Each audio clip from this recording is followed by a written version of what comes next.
어쨌든 이 암흑기의 터널을 지나서 이후 기원전 8세기를 전후로 해서 이 그리스 본토에서 새로운 문명이 싹트기 시작합니다. 자, 그것이 바로 이제 그리스가 여러 개의 도시 국가들로 이제 분열이 되어 있었던 바로 우리가 익숙하게 잘 알고 있는 고대 그리스의 폴리스 시대라고 말씀을 드릴 수 있을 것 같습니다. 자, 두 분은 그리스 하면은 대체로 조금 환경적으로 어떠한 이미지가 떠오르세요? 환경적. 저는 그냥 뭐 많은 신전들 뭐 신전들, 그렇죠. 네. 환경하면 돌, 올리브나무. 올리브나무, 포도주 네. 뭐 이런 거. 네네. 환경 약간 척박한 지리적인, 느낌. 그쵸, 네. 지리적인 환경하면 그런 느낌이고 사실 가이드 하기 전에는 환경을 좀 떠나서는 라라라라라 내가 네. 이거 말할 거라. 나 이거 네. 생각했는데. 네. 이거 저희 제 또래 여자분들은 대부분 그렇지 않을까요? 포카리 스웨트. 네네. 그래서 다 한 번씩 그 하얀색 드레스 입고 네네네. 정말 그 진짜. 돌 예쁜 파란색 지중해. 네, 거기. 그 지중해 네. 위를 이렇게 달려보고 싶은 혹시 그 네. 포카리 스웨트 촬영 장소 어디로 알고 계세요? 산토리니 아니고. 산토리니 그렇게 아니에요? 알고 계시죠? 네. 산토리니 아니에요. 어디요? 미코노스라고 하는 그리스 저 갔다 키클라데스에 왔어요. 있는 그 섬입니다. 오. 네, 그 잘못 알고 계시더라고요. 아 그렇구나. 네, 그래서 대부분 산토리니로 알고 그러니까. 검색해가지고 나도 거기 가면 손예진처럼 저렇게 샤방샤방할 수 있을까 하고 아. 산토리니를 가시는데 그게 아니라 실제로는 촬영지가 미코노스. 미코노스 섬이라는 곳이에요. 아, 꿀팁이네, 그렇구나. 꿀팁. 그러네요. 네, 많이 미코노스 알려진 진짜 정보이기도 하죠. 이뻤거든요. 미코노스. 미코노스라고 하는 미코노스. 이제 그리스인들 사이에서는 산토리니보다 더 이제 음. 휴양지로서 거기 더 갔어야 각광을 받고 있는 개인적으로는 섬이죠. 개인적으로는 산토리니보다 미코노스가 맞아요. 훨씬 예쁘긴 풍차도 했어요. 엄청나게 예쁘게 네. 많이 있고 저도 크고. 개인적으로는 산토리니보다 미코노스 한번 네. 가보시는 걸 좀 추천을 해드리고 있습니다. 진짜요. 네. 그래서 어찌됐든 저는 환경적으로 하면 그런 느낌들 그리고 가이드 하고 나니까 환경을 좀 떠나서 얘기하면 철학 좀 있어 보이. 그렇죠. 많이 있어 보이는데. 네. 철학 뭐 이런 거. 오상하시. 네, 문화, 그 토론 그리고 이제 빠질 수 없는 게 문어.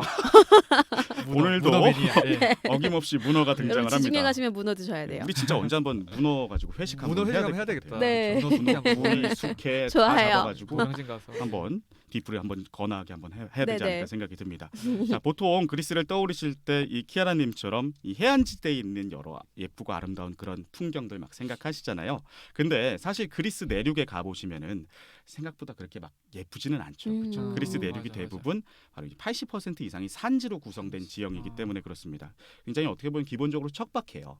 그러다 보니까 이 미케네 문명 이후에 기나긴 암흑기를 지나서 새롭게 문명이 발생하는 과정에서 어떻게 보면은 이 그리스는 광활한 평야지대에서 어떻게 보면 강력한 중앙집권 통치 체제를 형성하지 못합니다. 그러니까 통일된 중앙집권 체제를 형성하지 못하게 돼요. 자, 그리고 나서 산지를 피해서 여기저기 사람이 살 수 있는 평야 지역으로 막 옮겨 다니면서 소규모의 마을 공동체들을 만들다 보니까 이런 것들이 하나둘씩 이제 늘어나게 되면서 하나의 폴리스라고 하는 도시 국가들로 분열된 체제가 형성이 될 수 있었던 거죠. 자, 근데 혹시 폴리스라고 하는 말 뜻 알고 계십니까? 경찰? 폴리스 경찰이랑 상관이 있나요? 아까 그 말 하려고 했었거든요. 폴리스? 네. 굉장히 1차원적으로 접근을 해주고 죄송해요. 계십니다. 근데 다 뭔가 그다음에 뭐 도시국가 얘기 네, 어렸을 맞아요. 때 네. 공부할 때 배우긴 하잖아요. 어. 그죠? 네, 맞아요. 뭐 아쉽지만 경찰이라고 하는 뜻하고는 전혀 상관이 없고요. 없구나. 자, 이 폴리스라는 말은 고대 그리스어로 하면 이제 도시 국가를 지칭을 하고요. 현대 그리스어에서도 이 폴리스라고 하는 말이 도시라고 하는 의미로 사용이 되고 있습니다. 폴리스 하나하나의 규모를 보면은 비록 작은 도시 정도의 작은 크기를 가지고 있지만 이 작은 도시 규모의 공동체가 그래도 각각 독립된 어떻게 보면은 독자적인 통치 체제와 나름대로의 정치적인 어떤 영향권들을 가지고 있었기 때문에 도시 국가라고 하는 그러한 용어로서 표현을 하고 있는 것이지요. 자, 기원전 8세기를 전후로 해서 형성이 된 이 폴리스 시대의 도시 국가들은요. 그 숫자가 많았을 때에는 그리스 본토에만 수백여 개의 폴리스가 있다라고 전해지고요. 그리고 각 폴리스의 인구가 뭐 적게는 수백여 명에서부터 많게는 뭐 아테네나 스파르타 같이 수십만 명 정도의 크기를 대단하다. 가질 정도로 다양했다라고 알려져 있습니다. 스파르타, 코린토, 뭐 아테네 어. 이런 데가 다 폴리스였다는 그렇죠. 거죠. 다 개별적인 개별 폴리스 국가라고 국가 볼 수- 체제인 음. 거죠. 예. 근데 규모 자체는 또 협소하지만 지금의 기준으로 어. 봤을 때는 아테네도 이제 이게 도시 국가였던 거죠. 그렇죠. 지금 이제 우리가 도시라고 알고 있지만 그때는 그렇죠. 국가였던 거죠. 맞습니다. 예. 정확하게 말씀을 어. 해주신 거고요. 이 두 분께서 잘 알고 계시는 아테네, 뭐 스파르타가 어떻게 보면은 이 고대 그리스 세계에서 가장 융성하고 강력했었던 대표적인 도시국가의 양대 산맥이라고 보시면 될 것 같습니다. 그렇구나. 근데 이 아테네라는 그럼 그 이름은 이게 뭐 혹시 어디서 기원한 건가요? 이게? 제가 말해도 돼요? 예, 말씀해 보십시오. 정답. 아테나. 아테나 여신. 아테나 여신. 아니, 이야기를 하기 전에 그렇게 확 맞춰버리시면 어떡합니까? 역시 신기가 조금 있으신 것 같아요. 아 맞다, 저희 카톨릭 신자라고 해서 죄송합니다. 전문가시잖아요 여기. 죄송합니다. 알죠. 신화 신뢰를. 좋아하잖아요. 네, 신화 매니아. 어쨌든 말씀하신 것처럼 바로 네. 이 아테네라고 하는 도시의 이름이 이 그리스 신화에 나오는 아테나 여신에게서부터 기원을 한 것이 맞습니다. 뭐, 그렇구나. 이름을 좀 쉽게 막 대강대강 좀 지은 것 같기는 한데 진짜 너무 여기에도 쉽게 지었다. 나름대로의 네. 그 설화가 있어요. 맞아요, 신화 속의 맞아요. 에피소드가 있어요. 그 얘기를 또 제가 한번 또 모드를 바꿔서 들려드리도록 하겠습니다. 아 기대됩니다. 자, 먼 옛날 호랑이가 담배 피던 시절. 어. 자, 이 도시의 이름이 아직 아테네로 정해지지 않았을 무렵의 이야기입니다. 네. 뭐 이 지역에 살고 있었던 사람들은 도시의 수호신을 정하기 위해서 신들에게 도움을 요청을 합니다. 자, 그 결과 이 지역에 살고 있는 사람들에게 가장 필요한 것을 선물로 주는 신에게 어떻게 보면 도시의 수호신 역할을 부여를 하고 나아가서는 이름 또한 그 신의 이름으로 이제 짓겠다라고 서로 합의가 된 거죠. 자, 그리고 여기에 관심을 가지고서 공개 입찰 경쟁에 적극적으로 뛰어든 두 신이 있습니다. 그게 바로 아테나 여신과 바다의 신 포세이돈이었는데요. 자, 먼저 포세이돈 같은 경우에는요, 자신을 선택할 경우에 이 사람들이 쓸 수 있는 샘을 선물로 주겠다라고 공언을 하게 됩니다. 자, 간혹 어느 설화에서는 뭐 동물인 말을 선물로 줬다라고 하는 얘기도 있기는 해요. 자, 반면에 아테나 여신은 뭘 선물로 줬을까요? 뭘 줬나요? 우리 그리스 하면 가장 먼저 떠오르는 작물. 아 올리브. 그렇죠. 야. 올리브 나무로 사람들을 유혹을 합니다. 이 결정적으로 포세이돈이 선물로 준 샘에서는 민물이 아니라 바다의 신이잖아요. 네. 바닷물이 나와요. 그럼 아, 안 되지. 안타깝다. 그러니까 안 받았지. 그 쓰임이 되게 제한적일 수밖에 그쵸. 없죠. 자, 마시지도 그렇게 해가지고 못하는데. 사람들이 뭔가 받기는 받았는데 약간 좀 찝찝한 상황인 거죠. 음. 자, 근데 아테나 여신이 준 올리브 나무는요. 이게 올리브 나무가 특성이 뭐냐면은 굉장히 좀 척박하고 좀 비옥하지 못한 토지에서도 잘 자라는 맞아, 그런 맞아. 성향들이 있어요. 네. 그래서 뭐 스페인이나 이탈리아 남부나 그리스에 척박한 이게 곳들이 많은 있지. 이유가 예. 있는 것이죠. 예. 자, 그래서 굉장히 일단 잘 자라요. 그리스 땅에서 잘 자랄 수 있었고 또 열매라든지 목재를 주는 등의 어떻게 보면은 그 쓰임이 굉장히 쓰임새가 다양했기 많았다. 때문에 결과적으로 사람들은 바로 이 아테나 여신을 도시의 수호신으로 결정을 하게 됩니다. 자, 뭐 TMI이기는 하지만 지금도 그 아크로폴리스 위에 올라가 보시면은 네. 그 파르테논 신전 말고도 다른 신전들이 있잖아요. 네. 네네. 그 파르테논 신전 바로 맞은편에 있는 에렉테이온 신전이라고 음. 하는 곳에 가보시면요, 큰 올리브 나무 하나가 이렇게 딱 심어져 있는 것을 볼 수가 오. 있어요. 오. 자, 뭐 봤던 사람들의 것 같은데. 네. 뭐 기억이 설화에 안 나요. 따르면은 그 네. 나무가 그때 이 도시의 수호신 경쟁을 할 때 줬던. 아테나 여신이 줬던 와. 뭐 올리브 나무다 아, 그 얘기 들은 것 뭐 같아요. 이런 얘기들을 아. 하기는 하는데 뭐 네. 믿거나 말거나 이기는 합니다. 네. 자, 어쨌든 이후 경쟁에서 승리한 아테나 여신이 이 도시의 수호신이 공식적으로 이제 되게 되고요. 도시의 이름 또한 그녀의 이름을 따라서 그 이후에 아테네라고 부르게 된 것이죠. 다시 말해 이제 아테네라는 도시가 바로 이 아테나 여신의 도시라고 하는 뜻을 가지고 있는 겁니다. 만약에 그때 아테네, 지금은 아테네지만 그때 당시 시민들이 포세이돈을 선택했으면 아테네가 아니고 포세이돈이라고 불렸겠네요. 그러네요. 어. 포세이돈이 포세이돈. 되겠네요. 뭔가 어색해요. 도시는 좀 안 입에 붙는다. 감기지가 네, 않는데. 그쵸. 포세이돈. 세 글자까지가 딱 좋은 것 그리스 같아요. 수도는 포세이돈. 약간 이상하다. 이상하잖아요. 네. 그리스어로 네. 하면 포시돈. 포시돈. 포시돈이니까 더 안 어울리는 거죠. 이상하네. 그렇죠. 네. 그러네요. 어. 음. 아 그리고 방금 그 에렉테이온 신전 네네. 이제 말씀해 주셔서 또 이제 기억이 났는데 제가 또 최근에 아테네를 또 갔다 오지 않았습니까? 경험에 근거한 설명 너무 좋지 않습니까? 너무 예, 부러워요. 네, 아직까지는 부럽습니다. 여기 저도 10년이 안 됐기 때문에 몇 달 안 됐거든요. 저는 더 생생하죠 지금. 네. 근데 이제 거기 가 보면 되게 좀 그 선생님이 만들어 주신 그 투라이브 앱에서 네네네. 제가 또 설명을 너무 잘 들어서 지금도 이제 고맙습니다. 기억을 하고 있는데 네. 그 에렉테온 신전 자체가 한 명의 신을 위한 게 아니라 네. 아테네와 포세이돈 두 명을 위한 맞습니다. 신전이다라고 맞아요. 보는데 그게 되게 인상이 깊었어요. 아유, 그걸 또 기억을 다 그게 뭐 꼼꼼하게 그거밖에 해주시네요. 없다. 예, 예, 예. 예. 제작자로서 굉장히 뿌듯한 마음이 지금 들고 있습니다. 그 추가적으로 말씀해주신 아테나 여신 그리고 포세이돈 신뿐만 아니라 네. 고대 그리스의 그 아테네를 다스렸었던 에렉테우스라고 하는 이 아테네인들의 아. 왕을 모시는 맞아, 그 맞아, 공간도 맞아, 따로 맞아. 있어요. 예, 예, 맞아. 자, 일단 아무래도 이 고대 아테네인들이 해양 민족들이잖아요. 그 주변에 바다를 끼고 있고 그러다 보니까 바다에서 여러 무역이라든지 상업 활동 이런 것들에 종사를 하다 보니까 바다의 신이었던 포세이돈의 가호를 받아야 하는 어떤 그런 현실적인 아. 필요성들, 종교적인 음. 필요성들이 존재했을 것 같아요.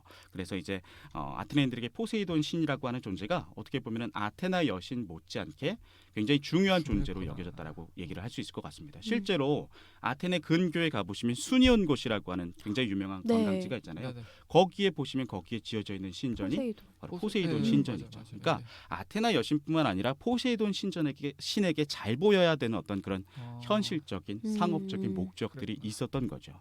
자, 그리고 다시 이야기를 이어가자면요. 아까 말씀드린 것처럼 이 그리스 본토에서는 폴리스라고 부르는 이제 수많은 도시 국가들이 생겨났다라고 말씀을 드렸습니다. 그리고 이 고대 그리스 시대의 가장 발전한 폴리스 중 한 곳이 바로 이 아테네였습니다. 아무래도 이 아테네라고 하는 도시 국가가 이 두 분께는 뭐 아까 말씀하신 철학이라든지 혹은 민주주의 이런 걸로 굉장히 유명할 거라고 생각이 들어요. 그렇죠. 그럼 두 분 대표적이죠. 혹시 네. 이 민주주의와 관련해 가지고 이 우리가 아테네의 어떤 민주주의 상징적인 공간을 이야기할 때 혹시 떠오르는 장소가 있으실까요? 또 제가 최근에 좋습니다. 다녀오지 아주 않았습니까? 좋습니다. 한번 맞춰봐도 될까요? 예, 맞춰 보십시오. 아크로폴리스 맞나요? 보통은 그렇게 생각을 하세요. 보통은? 보통은 설마 그렇게 아닌가요? 생각을 하세요. 이 하빈님처럼 실제로 이 고대 아테네의 민주주의라고 이제 딱 이렇게 질문을 던져 보면은 네네. 많은 분들께서 가장 처음에 아크로폴리스가 민주주의의 뿌리 아닙니까? 민주주의 상징하는 공간 아닙니까? 네네. 이렇게 답변을 하세요. 네. 근데 결론적으로 말씀드리면은 약간 우리가 잘못 알고 있는 상식이에요. 아. 이 관련된 내용은 뒤에서 제가 자세히 한번 풀어드리도록 하겠습니다. 네. 일단 이 아크로폴리스라고 하는 단어의 뜻을 그리스어로 풀어보면요. 도시의 가장 높은 곳이라고 하는 그런 뜻을 가지고 있습니다. 실제로 오늘날에도 아크로폴리스 가보셔서 알겠지만 네. 가보시면은 아테네 도심에서 가장 높은 곳에 맞아요. 위치를 하고 있는 것을 볼 네. 수가 있고요. 네. 도시의 어느 곳에서 올려다 보셔도 이 시선에 방해가 전혀 없이 이 아크로폴리스가 훤히 올려다 보이는 것을 아마 경험을 하셨을 것 같아요. 맞아요. 그 올라가니까 도시가 전체가 다 맞아요. 보이더라고요. 다 맞아요. 보이고. 네. 근데 그 아크로가 그러면 아까 폴리스는 이제 경찰이 아니었는데 그렇죠. 네. 아크로는 이제 높은 뭐 이런 거 그렇죠. 영어의 가장 아크로랑 높은 비슷한 뜻인가 그럼? 게임 그렇죠. 중에도 무슨 정점. 아크로 들어가는 게임 있지 않아요? 아크로 게임은 모르겠는데 아파트는 우리나라에 아크로 뭐시고 있잖아요. 네. 아케이드, 크레이지 아케이드 이런 거. 아 그런가요? 그러고 보니까 아파트 이름도 아크로 네, 많이 네. 들어본 이제 것 뭐 정점 같아요. 맞아요. 이런 뜻. 아 네. 그렇구나. 맞습니다. 이 아크로라는 단어가 그리스어로 하면 뭐 가장자리, 뭐 끝자리, 아. 정점 이런 뜻을 가지고 있어요. 그래서 음. 말씀하신 영어 단어의 기원이 되는 의미로 해석이 가능하다라고 말씀을 드릴 수 있을 것 같습니다.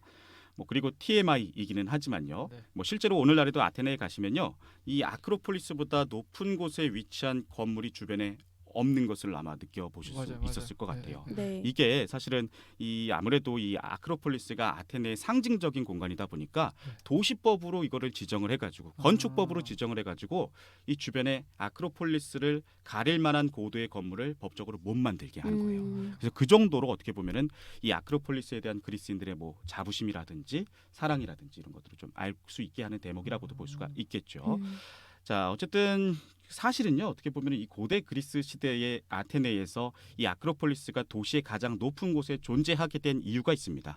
그 뭔가 막 철학적이고 거창한 의미가 있다라기보다는 네. 네. 사실은 애초에 이 아테네에 외적이라든지 이민족들이 침입을 했을 때에 이 시민들이 가장 높은 곳으로 이제 피신을 해가지고 효율적으로 이제 방어를 하기 위한 아. 목적이었다라고 말씀을 드릴 수 있을 것 같아요. 음. 그러니까 처음에는 막 좀 단순한 목적이었죠. 이 사람들이 그렇구나. 이민족의 그 바다의 해적들도 많았고 막 이러다 보니까 유사시에 피난을 해가지고 그 가장 높은 곳에서 이제 피신을 하기 위한 그런 용도로 사용을 했고요. 이뿐만 아니라 뭐 이 아테네 시민들에게 있어서 아크로폴리스라고 하는 곳은요, 이 도시의 가장 성스러운 공간이자 또 종교적인 중심지의 역할을 하기도 했다라고 말씀을 드릴 수 있을 것 같습니다. 저 그거 들었던 것 같아요. 그 성스러운 곳이니까 올라가서 좀 깨끗하게 정결하게 하고 들어가야 되는. 그렇죠. 네, 그러니까 아크로폴리스. 여기로 들어가는 순간부터는 속세에서 벗어나가지고 이제 신성한 성역으로 들어오는 거예요. 그렇기 때문에 아무나 올라갈 수도 없었고요. 그러니까 종교적인 목적이나 뭐 무슨 예배 의식을 행하거나 이런 경우에만 들어갈 수가 있었던 것이죠. 예전에 예전에 예전에. 그랬죠. 네. 그래서 이제 처음에는 아까 말씀드린 것처럼 뭐 군사적인 목적이라든지 방어적인 목적으로 활용이 되었던 이 아크로폴리스가 이제 시간이 지날수록 점차 이제 시민들이 숭배하는 신을 모시기 위한 이 종교적인 의미의 성격으로 변하게 됐다라고 말씀을 드릴 수 있을 것 같습니다. 어떻게 보면은 이곳은 그 시민들이 경건한 마음으로 그러니까 자신들의 신을 위해서 경배를 하고 또 기도를 드리는 어떻게 보면 아테네에서 가장 신성한 종교적인 성역의 성격을 가지고 있었던 것이죠. 그러니까 결론적으로 말씀을 드리면은 많은 분들께서 잘못 알고 계시는 것처럼 이 아크로폴리스는 그 치열한 정치 과정 속에서 이루어지는 그 민주주의 폴리스라고 하는 것의 기원이나 뭐 뿌리가 되는 그 배경의 장소가 절대로 아니었다라는 것이죠. 그렇구나.